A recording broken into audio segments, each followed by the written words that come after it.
When tourists visit New York City, they marvel at the glistening skyscrapers and luxury apartment blocks which dot the city's most glamorous, wealthy neighborhoods. However, hidden from the sprawling metropolis facade is the hole, a span of several blocks near JFK International Airport that is known more as a mobster's graveyard than a community. It is the Big Apple's secret, cut off from its money and sewer system because it is at least 12 feet below normal street level. Many New Yorkers do not know about the neighborhood straddling the border between Brooklyn and Queens, and if they do it is most likely because of a string of mafia bodies that have been dumped there. But dozens of residents still call the small patch of land home, and their stories entice Toronto photographer Alan Agostino to dig deeper about what life in the hole was like. The 29-year-old Canadian first went to the area in September 2013 to find a story about how water impacted life. He found a group of what he estimates as 60 residents living in an area where officials say they can't bring water. Some have estimated that the marshy depression causing the hole is as large as 30 feet below grade. He ended up living there part-time for 14 months, and told Daily Mail Online that those who live within the triangle of streets west of the 8 trains Grant Avenue stop have taken on the identity of their neighborhood, and like it, have troubled pasts. The hole makes headlines every several years as urban explorers tired of subway tunnels and rooftops make their way to the eastern reaches of the city for what a writer for Newsweek called ruined porn. However, before the age of online photo sharing, it's most commonly known as a place for things people did not want found. The bodies of Dominic Trinchera and Philip Giacone were discovered in 2004 after they were supposedly killed and buried by the crew of eventual Gambino crime boss John Gotti in 1981. The third, Alphonse Indelicato, had been discovered in the hole's empty lot several weeks after the crime without a tongue, and fourth is still believed to be buried there. Life in the hole. Jose the Tailor tells his story. Death is a serious option down there, New York.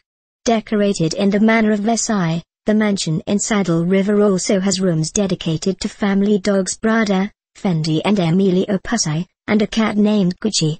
In the dog house, Versailles-style New Jersey palace with 24. Most of the area's visible connections to the mob are gone, and the lot where they were discovered sported an RV with a family that became the subject of Agostino's photography project. The people who live there have formed a tight-knit community of people he says are left over, people who choose to be there and people who have no choice. Agostino said that there is a certain mentality that differentiates the hole from other places in the city known for crime and poverty.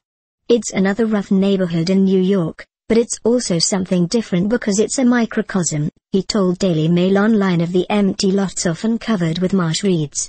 The photographer focused his project on a 42-year-old resident who said that the area reminded him of the tough neighborhood he grew up in and admitted to multiple incidences of violence against those in his previous life as a heroin dealer. He lives on a lot owned by a man who raises chickens and gets his water by running his hose from a person's house 2 blocks away.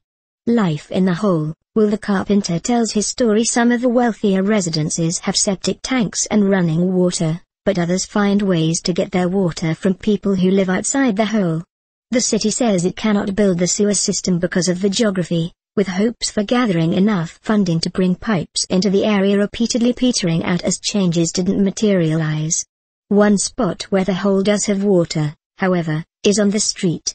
What Agostino described as a pond has formed over intersection of Dumont Avenue and Emerald Street as the liquid cannot drain anywhere.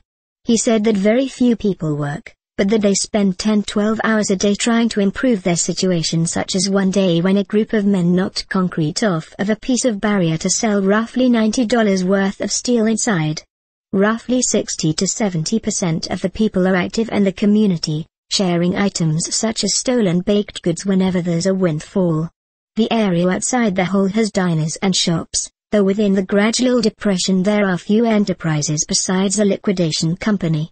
Above, a tree in the middle of a lot that held the RV. Agostino said many live for free through arrangements with owners of the land that are using the space as an investment and waiting as gentrification and rising prices creep further east.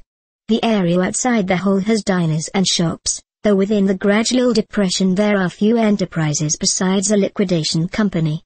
The hole also famously housed the stables and horses of the Federation of Black Cowboys, according to a popular blog post from Nathan Kensinger. However, the group retreated back to its headquarters at nearby Howard Beach after losing its pasture to housing developments that were never built. Despite waves of media attention, Agostino says that some people living near to it don't know that the unique neighborhood exists. He said that the idea of the hole was more than anything an identity that residents used to define themselves. "It's a badge that you're from there and you struggle," he said.